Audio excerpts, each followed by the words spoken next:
செய்தியை பார்த்து வருகிறோம்.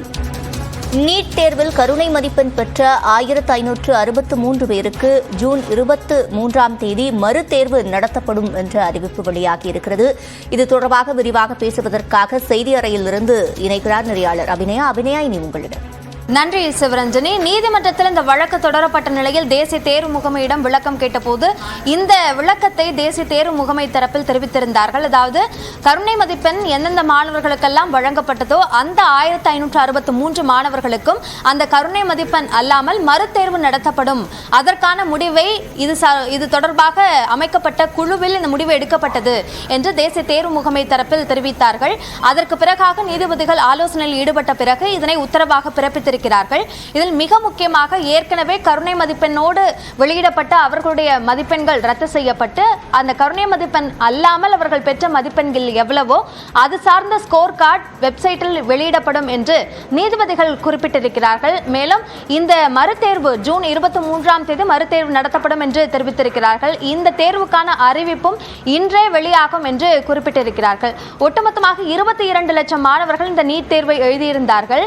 அதில் 1563 மாணவர்களுக்கு மட்டும் மறுதேர்வு நடத்தப்படும் என்று. ஆனால் இந்த மனுவை தொடுத்திருந்த அந்த மாணவர்கள் தரப்பு கோரிக்கை ஒட்டுமொத்தமாக மறுதேர்வு நடத்தப்பட வேண்டும். ஏனென்றால் பல்வேறு சந்தேகங்கள் இந்த தேர்வு நடைமுறைகளிலும் அந்த மதிப்பெண் வழங்கப்பட்ட முறையிலும் இருக்கிறது என்று தெரிவித்திருந்தார்கள். தற்பொழுது அந்த கருணை மதிப்பெண் வழங்கப்பட்ட மாணவர்களுக்கு மட்டும் மறுதேர்வு என்பதற்கான எதிர்ப்பையும் அங்கு இருக்கக்கூடிய மனுவை சமர்ப்பித்த சில மாணவர்கள் தரப்பில் தெரிவிக்கப்பட்டிருக்கிறது.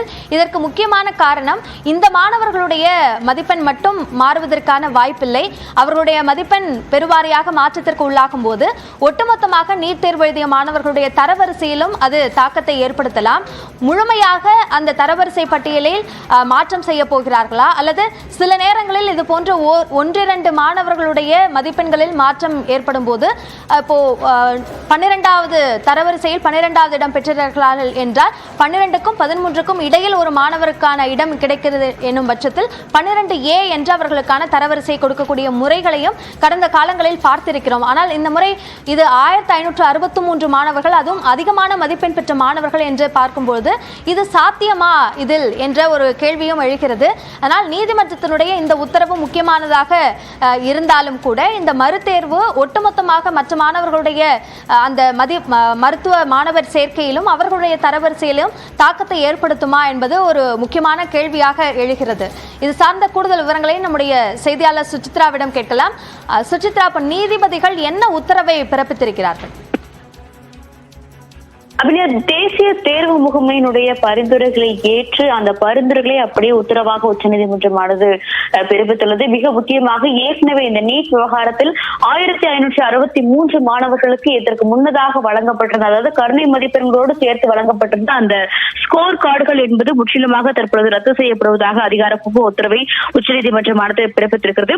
அந்த ஸ்கோர் கார்டுகளில் கருணை மதிப்பெண்கள் இல்லாமல் ஒரிஜினல் மதிப்பெண்கள் அடிப்படையில் புதிய ஸ்கோர் கார்டுகள் என்பது அவர்களுக்கு வழங்கப்படும் எனவும் அதன் அடிப்படையில் 1563 மாணவர்களும் ஜூன் 23ஆம் தேதி நடைபெற உள்ள அந்த மறுதேர்வில் பங்கேற்கலாம் என்ற ஒரு உத்தரவையும் உச்சநீதிமன்றமானது பிறப்பித்திருக்கிறது. தேசிய தேர்வு முகமையினுடைய அந்த பரிந்துரைகளை அவர்கள் ஏற்றுக்கொண்டுள்ளார்கள். இந்த 1563 மாணவர்கள் யாருக்கெல்லாம் மறுதேர்வு எழுத விருப்பம் உள்ளதோ அவர்கள் தேர்வில் பங்கேற்கலாம் எனவும், மறுதேர்வு எழுத விருப்பம் இல்லாதவர்களுக்கு அந்த ஒரிஜினல் மதிப்பெண்கள், அதாவது கருணை மதிப்பெண்கள் இல்லாமல் ஒரிஜினல் மதிப்பெண்கள் அடிப்படையில் மட்டுமே அவர்களுக்கான அந்த கலந்தாய்விற்கான அந்த ஒரு இறுதி முடிவுகள் கலந்தாய்வில் பங்கேற்க முடியும் என்ற ஒரு உத்தரவையும் அவர்கள் பிறப்பித்திருக்கிறார்கள். மிக முக்கியமாக இந்த விவகாரத்தில் 23ஆம் தேதி நடைபெறவுள்ள அந்த தேர்விற்கான அந்த நோட்டிபிகேஷன் என்பது இன்றே வெளியிடப்பட வேண்டும் எனவும் அதற்கான